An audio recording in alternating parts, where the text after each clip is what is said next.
Bonjour à tous. Il était une fois le plus grand parc d'attractions d'Europe, le site le plus visité de France avant la Tour Eiffel ou Notre-Dame. 15 millions de personnes prennent chaque année un ticket d'entrée pour Disneyland Paris et s'achètent un petit bout de rêve américain. Et chaque jour, chaque matin, à l'ouverture, depuis 20 ans, tout doit être parfait. Alors, c'est une énorme machine qui tourne jour et nuit. Car quand les manèges s'arrêtent le soir, les personnages terminent la parade, les visiteurs quittent le parc, maîtres verriers, menuisiers prennent le relais, jardiniers investissent les lieux pour tailler la végétation, techniciens se mettent à l'œuvre pour vérifier les attractions. Enquête étonnante dans les coulisses d'un parc d'attractions, signé Dominique Langlard.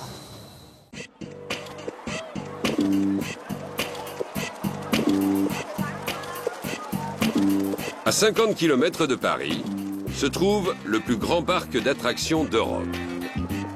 Le site le plus visité de France, loin devant la Tour Eiffel et Notre-Dame de Paris. Chaque année, plus de 15 millions de personnes prennent ici un ticket pour le rêve américain.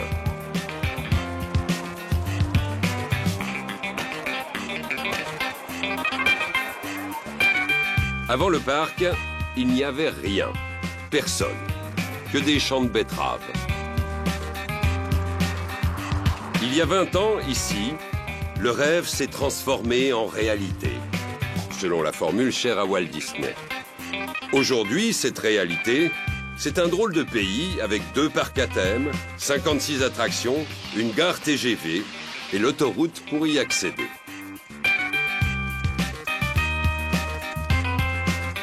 Sept hôtels, 58 restaurants, 62 boutiques, tout est fait pour vous garder sur place.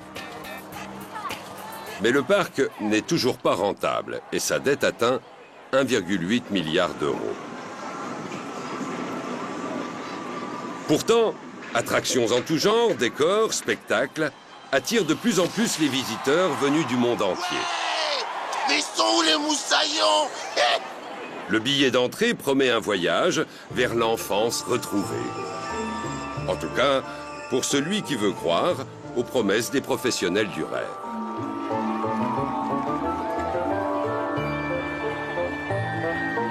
« 14 500 personnes travaillent ici.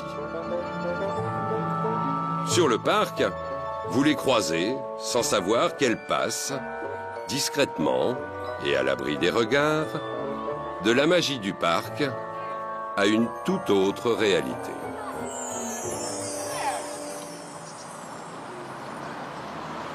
C'est le monde du backstage, les coulisses, la zone réservée aux employés où vous n'accéderez jamais.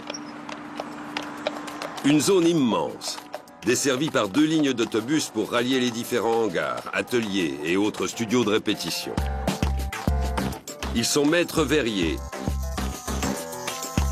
marins spécialistes des cordages, menuisiers, accordeurs de piano. Une véritable usine à fabriquer du rêve, qui fait appel à 500 métiers différents pour faire vivre le parc.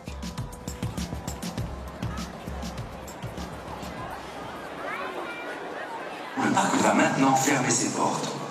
Nous espérons que vous avez passé une agréable journée et que nous aurons très bientôt le plaisir de vous revoir.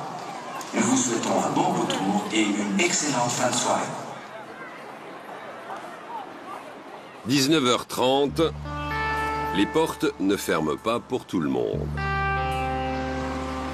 Pluto Gate, la porte d'accès réservée aux professionnels. Chaque nuit, des centaines d'employés, spécialistes en tout genre, montrent patte blanche. Ils investissent le parc pour l'entretien et la maintenance des attractions. Eric et Simon commencent l'inspection de l'attraction la plus visitée du parc. À elle seule, elle attire chaque année 6 millions de visiteurs, plus que le château de Versailles.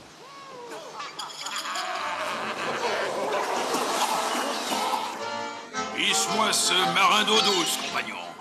Ici, les visiteurs voyagent en bateau à la découverte d'une forteresse attaquée par des pirates. Veux-tu parler, vermine?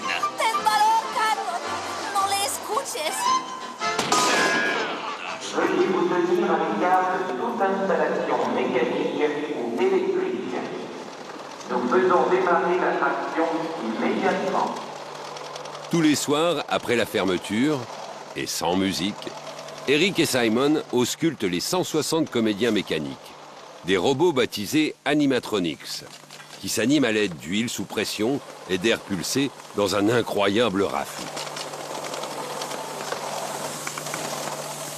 Ce soir, visite approfondie pour le pirate F5.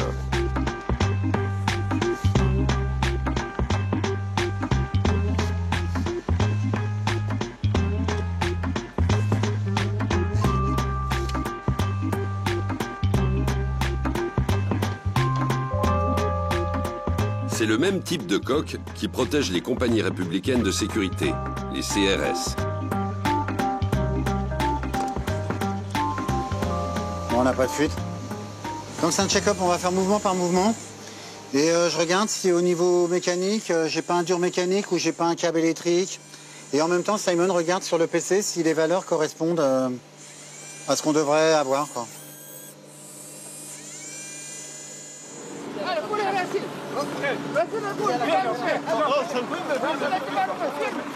5h30, les agents d'entretien prennent leur poste.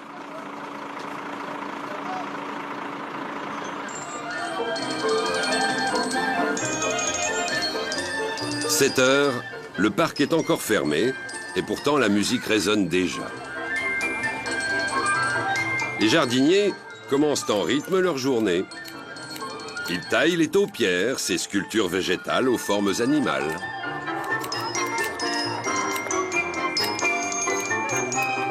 On a commencé en 2006, donc là, aujourd'hui, on peut dire, il a 6 ans. C'est dans un mois son anniversaire.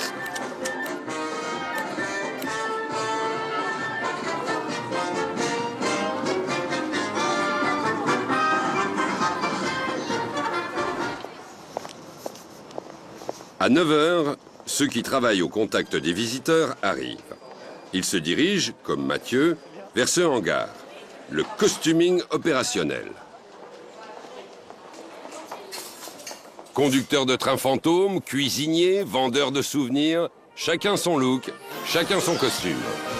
Un temple du déguisement où 30 000 vêtements sont soigneusement alignés. Ce matin, Mathieu cherche un pantalon noir, une chemise blanche et une parka rouge. Le gilet. Et si je vous dis que je me suis trompé de rayon, j'ai pris la mauvaise parka rouge. Il suffit qu'il y ait plusieurs manteaux rouges et voilà, le bon. Rouge pour être visible. Quand il quitte les coulisses, Mathieu devient guest flow, un guide pour les visiteurs. Chaque jour, ils sont une centaine sur le parc.